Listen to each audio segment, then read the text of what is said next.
I'm 18 years old, and a few months ago I decided to drop everything to move to Bangkok, Thailand alone. I'm not here with any of my friends, I'm not here with my parents, I'm just here fully alone. And yeah, I live here full time. And in this video, I just want to share with you guys the process of why I did this. So let's get straight into the video. And I'm going to start off by sharing with you guys like how I discovered that this was for me, and actually like my thought process of what went through my head to actually decide to do this at my age and not just stay and go to university like most other people my age in the UK. And later in this video, I'm going to explain to you guys why I decided to keep doing this and why, like, the main reasons why I actually did this. So the way I discovered that this was going to be what I was going to do is that I came here earlier this year, right at the start in around February, and I came with my family, and I just basically fell in love with the place. I went to a bunch of places here, but I really did like the idea of Bangkok because the islands were really nice, but they just weren't practical to live in, if you know what I mean. They were just like nice holiday places. They were not practical for me to live in. Like, I work remotely, I need fast Wi-Fi, I need, I like to be in a modern place, and it's just not too practical for me to live on an island. And it's also, I just much prefer the city vibe to the island vibe. The island vibe for me is a bit too laid back. It's not enough work. I feel like the culture is very laid back, and that can be really nice if you like that stuff. But considering the fact that I kind of like the vibe of the city and the work vibe and people being focused, and people actually making something of themselves and kind of not laying around on a beach like a backpacker.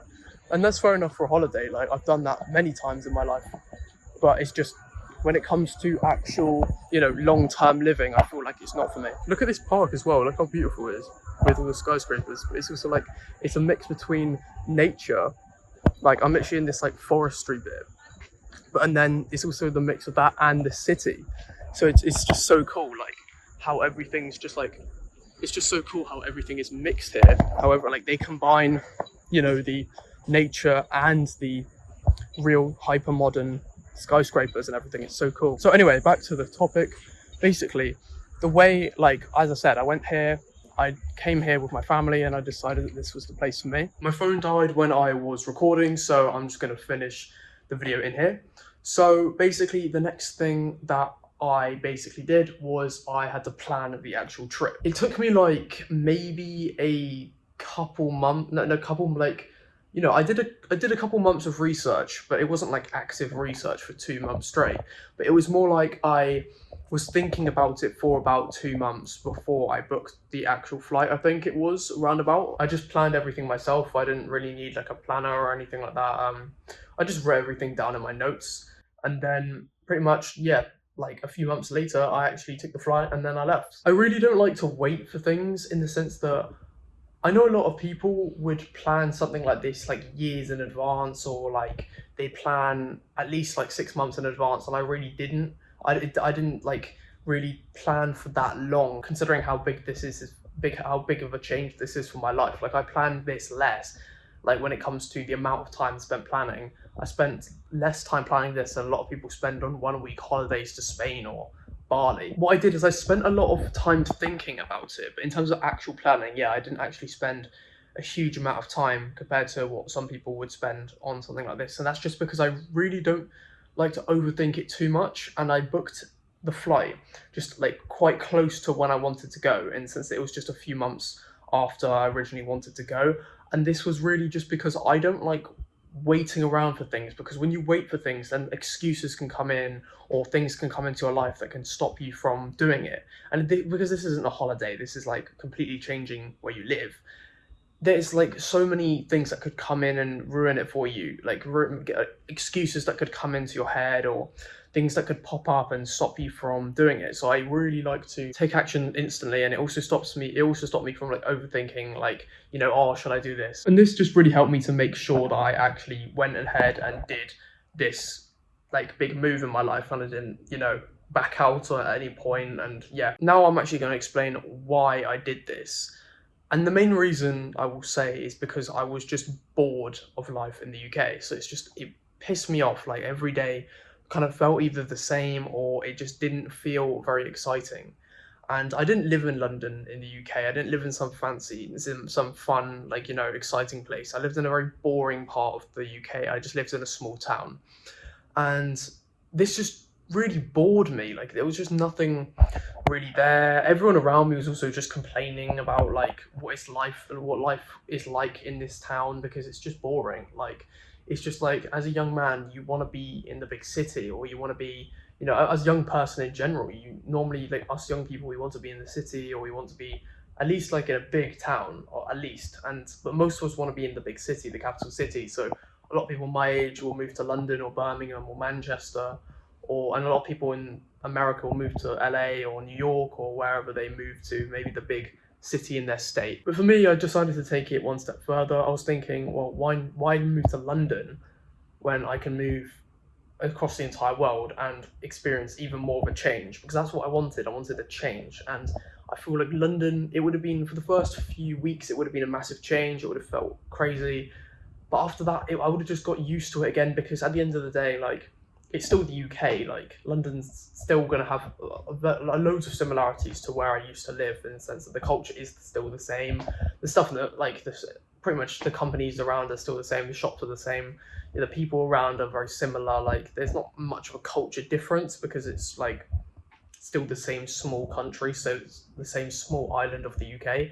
And I understand if you live in America, then it might be different, in the sense that I can imagine like Oregon or somewhere really northern, like, would be very different to Texas or LA or something, like somewhere very southern. It would be very different. I can understand, but like at the end of the day, for the UK, because it's so small, the north is very similar to the south, and the south is very similar to the east, and the east is very similar to the west. Like, there's not a huge amount of differences because it's such a small place.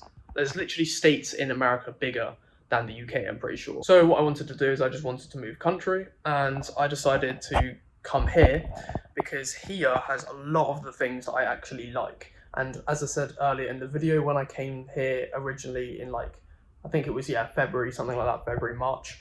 And also, I forgot to mention, but I also went to Malaysia when I was younger, and Malaysia, even though it's not the same as Thailand, it's still Southeast Asia, and it still has it has quite a few similarities. And I just realized that, that was for me.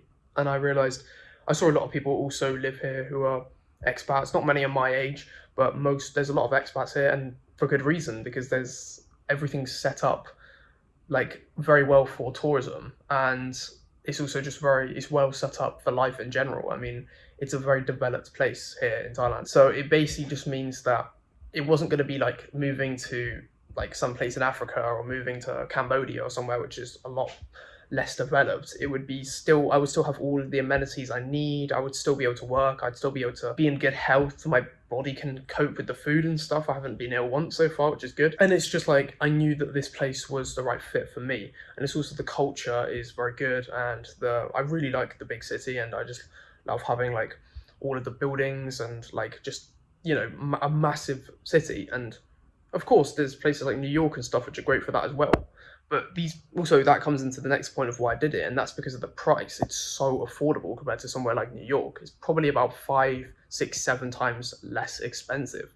Like, an apartment which is 1,000 here is probably about 5, 6, 7,000 in Manhattan, or even in like a cheaper part of the US, or even the UK. It's still going to be 3, 4, 5 times more sometimes. I know in the UK it's probably about 3 times more expensive than here, and I think America's maybe 4, 5, depending on the state. And that's the issue, is that the places I wanted to go otherwise from here were just so expensive, or they were just like, it just wouldn't have worked for me. And that's why I decided this place is best.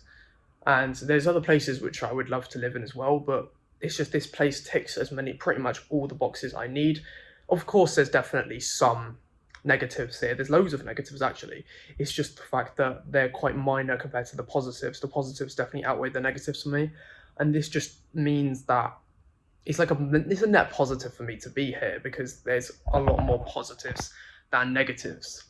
Whereas for life in the UK, for me, there was probably a lot more negatives than there were positives. Like, for example, there's less traffic in the UK, and yeah, I don't know. I guess like it's easier to understand people because of the language, but the UK is so much more expensive, more dangerous. I would say. I would say it's also made me less happy to wake up every day in. The weather is a hell of a lot worse, and these things matter more to me than traffic or like loud tuk-tuks or red light districts and stuff and stuff that I don't like about this place. There are things I don't like, but it's just they are minor compared to the positives of this place for me. So yeah, those are definitely the main reasons why I chose this place, but there's definitely a lot more. And I hope to share a lot more of those reasons with you in future videos. If you enjoyed this video, then consider dropping a like, and if you have any questions, then leave them in the comment section below. And yeah, I'll see you in the next one.